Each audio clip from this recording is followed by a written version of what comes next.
Je n'aime pas ces dessins animés. Très diabolique. Très sorcellérique. Ce n'est pas une blague. Si ton enfant regarde ça, coupe ça à partir d'aujourd'hui. C'est très diabolique. Observez ça bien, vous allez comprendre. Je vais te dire une chose que Dieu m'a enseignée.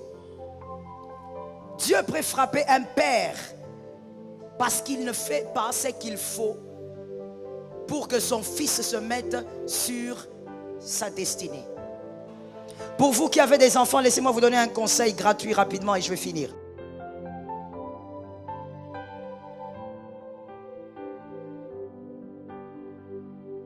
Dieu disait toujours au peuple d'Israël, rappelez-vous, dites à vos enfants. Dieu exigeait qu'on enseigne même l'histoire aux enfants pour que la génération suivante n'oublie pas qu'il y a un Dieu qui nous a sortis de l'Égypte. Que ça localise ta famille, toi qui as dit Amen. Pour vous qui avez des enfants, laissez-moi vous donner un conseil gratuit rapidement et je vais finir. Lorsque vous faites vos cultes de famille avec des enfants qui ont déjà une année, parce qu'il ne faut pas croire que les enfants n'entendent pas. Même un enfant d'une année, il est capable de vous écouter. Un enfant d'une année et plus, vous avez vos enfants. Lorsque vous faites les cultes de famille, au moment de la prière, monsieur, que vos fils vous entendent prier. Que votre fille vous entende prier. Madame, maman. Quand vous priez, ne priez pas seulement pour vous faire entendre dans la présence de Dieu, mais racontez une histoire à vos enfants. Dites, Seigneur, nous, famille Kabasele, nous te rendons grâce parce que tu es le Dieu d'hier. Tu nous as délivrés de l'accident. Tu as veillé sur nos pas. Tu as permis qu'en 2000 autant, nous puissions vivre telle chose. Tel était malade, mais tu nous as sortis. Que les enfants t'entendent en train de raconter l'histoire du miracle. L'histoire de leur famille. Est-ce que quelqu'un m'a entendu bien? Je n'ai pas entendu quelqu'un donner un amen. Lorsqu'on te demande, papa, c'est quoi l'histoire de notre famille? Notre famille, nous avions notre grand-père Mukotu. Notre grand-père là, il était le fils de Moutata. C'est ça que toi tu racontes aux enfants? Ça, ils peuvent le lire eux-mêmes. Ils peuvent, même Google va le dire. Parle aux enfants des mystères de leur maison. Raconte aux enfants en prière. Tu dis dans la prière, quand je prie avec mes enfants dans les cultes de famille, je leur dis, mettez la main sur la poitrine, ils mettent, et je dis, ça c'est la phrase qu'on répète toujours à la fin, je dis, au nom de Jésus, nous sommes d'une race de vainqueurs. Nous sommes combattus, jamais terrassés. Nous affrontons nos adversaires et nous sommes des vainqueurs. La maladie n'est pas notre lot parce que nous sommes des puissants. C'est la phrase qu'ils ont dans la tête. Parce qu'on répète ça. Et c'est l'histoire de la maison. Tes enfants doivent dire, face à Goliath, ma mère avait dit, nous sommes des guerriers. Nous ne tombons pas devant ça. Ton fils doit dire, mon père disait dans la prière, nous sommes de la race des vainqueurs. Ça ne nous arrivera pas. Nous n'allons pas mourir ici. Nous allons célébrer en Canaan. Ça tombe sur toi si tu es intelligent.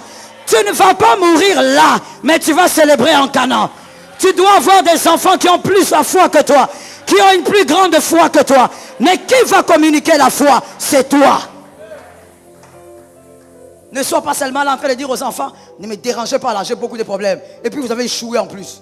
Je dis à quelqu'un que tes enfants sachent que même s'ils tombent, il y a un Dieu qui les relève. Ça te localise au nom de Jésus. Je l'ai dit quelque part, je finis en te le disant. La Bible dit les justes tombent. Et non, tu m'as donné le mauvais verset. La Bible dit les justes tombent. Et ensuite, non, c'est le mauvais verset. Comment ça se fait que moi j'ai le verset qui dit les justes tombent 7 fois et son pasteur les relève? Non, c'est son pasteur qui doit les relever. Parce que nous sommes dans une génération dépendante totale. C'est l'archibishop qui doit les relever. C'est le pape qui doit te relever. C'est ta tante qui doit te relever. La Bible dit les justes tombent, ils se relèvent. C'est-à-dire, malgré que tu as terre, la force est dedans. La force ne t'a pas quitté. Je parle à quelqu'un. Ce n'est pas parce que tu es tombé que la force t'a quitté. Ce n'est pas parce que tu as commis des erreurs que la force t'a quitté.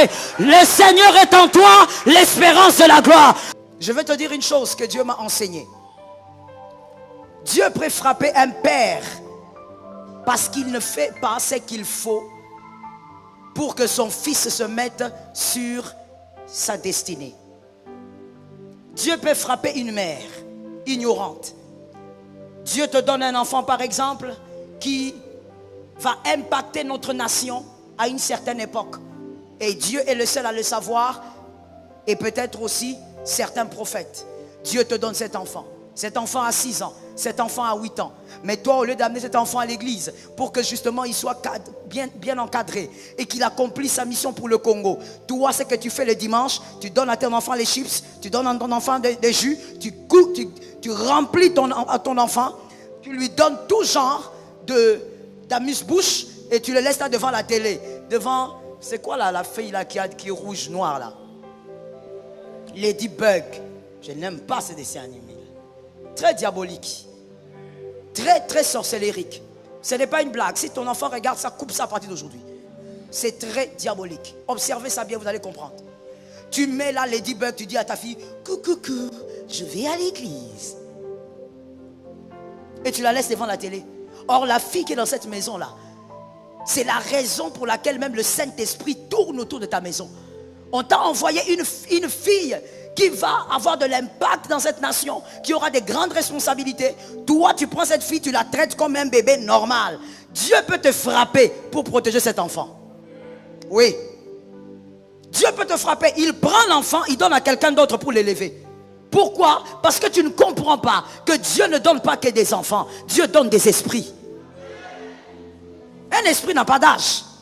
En réalité, ton enfant est un esprit qui a le même âge que toi, mais dans un corps plus petit. Mais toi, tu es dans la négligence la plus totale. Tu oublies. Pour quelle raison Dieu te récompense? Pour vous qui avez des enfants, laissez-moi vous donner un conseil gratuit rapidement et je vais finir. En fait, tout c'est Jésus. Les enfants là, tu n'as pas le temps pour venir rendre grâce à Dieu. On avait le culte de clôture de marathon ici le 30. Je ne sais pas si j'étais vu, je crois que je ne t'ai pas vu. Alors nous sommes venus célébrer le Dieu qui nous a soutenus un mois. C'était férié. Mais toi, tu as préféré rester avec les enfants. Mon frère, c'est Dieu qui garde ces enfants-là en vie. Et d'ailleurs, à ta place, il fallait être plus sage que ça. Il fallait prendre ces enfants et les amener dans la présence de Dieu. Celui qui amène ses enfants dans la présence de Dieu les cache pour les âges. Il est en train de montrer à ses enfants le chemin à suivre. Tu n'es pas éternel. J'ai entendu 3 amens. J'attends encore des amens. Je sais que le Bantou, le Muntu n'aime pas écouter ça, mais c'est la vérité. Tu n'es pas éternel. Ces enfants-là, à un moment donné, ils devront se battre sans père, sans mère. Ils auront quoi? Ils auront quoi? Les laits. Ils auront quoi? Qu'est-ce qu'ils auront? Les diplômes. J'ai vu des sorciers manger des licenciés. J'ai vu des sorciers manger des docteurs en. Il y a des parents qui ont donné des baffles aux enfants ces derniers temps. Les résultats à l'école, hein? Des bastons. Il y a même des parents qui disaient à leurs enfants, je pars à l'école. Je t'ai dit que je pars. Vous savez, vous les parents, entre nous, comme les enfants sont à l'école, vous êtes des aventuriers, hein? Non, vous êtes des aventuriers. Toute l'année, tu as laissé l'enfant regarder la télé tard. Toute l'année, ton enfant était là, PlayStation. Toute l'année, ton enfant était en train de courir dans tous les sens. Mais c'est hier. Hein? Papa Momo, c'est seulement hier que vous commencez à dire aux enfants, je suis en train de partir. Oui, d'accord, papa. Je disais, je suis en train de partir. À l'école, restez ici. Tu veux qu'ils aillent où? Tu sais bien que les enfants vont aller nulle part. Attendez-moi, hein, j'arrive. Papa, l'année n'a pas commencé hier. Il fallait surveiller ça depuis. Est-ce que quelqu'un m'entend bien? Même Dieu contrôle ses enfants au fur et à mesure.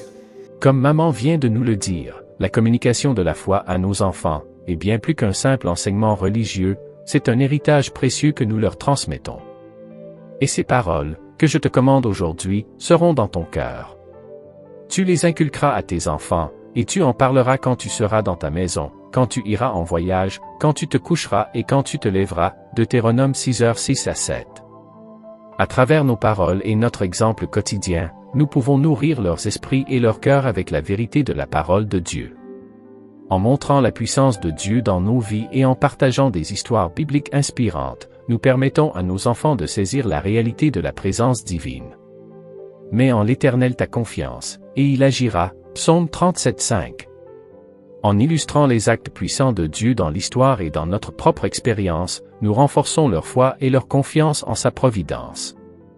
Il est également crucial de leur donner une assurance spirituelle solide. Que personne ne méprise ta jeunesse, mais sois un modèle pour les fidèles, en parole, en conduite, en amour, en foi, en pureté, 1 Timothée 4:12. En étant des modèles de foi et en leur montrant l'amour inconditionnel de Dieu, nous les aidons à cultiver une identité spirituelle qui les soutiendra tout au long de leur vie. En conclusion, chers parents et tuteurs, ne sous-estimez pas le pouvoir de communiquer la foi à vos enfants chaque jour. Par vos paroles, vos actions et votre amour, vous pouvez semer les graines d'une relation profonde avec Dieu qui les guidera pour toujours. Puissions-nous être des exemples vivants de la vérité et de la puissance de Dieu, afin que nos enfants grandissent avec une assurance spirituelle inébranlable et une foi qui les soutiendra tout au long de leur existence.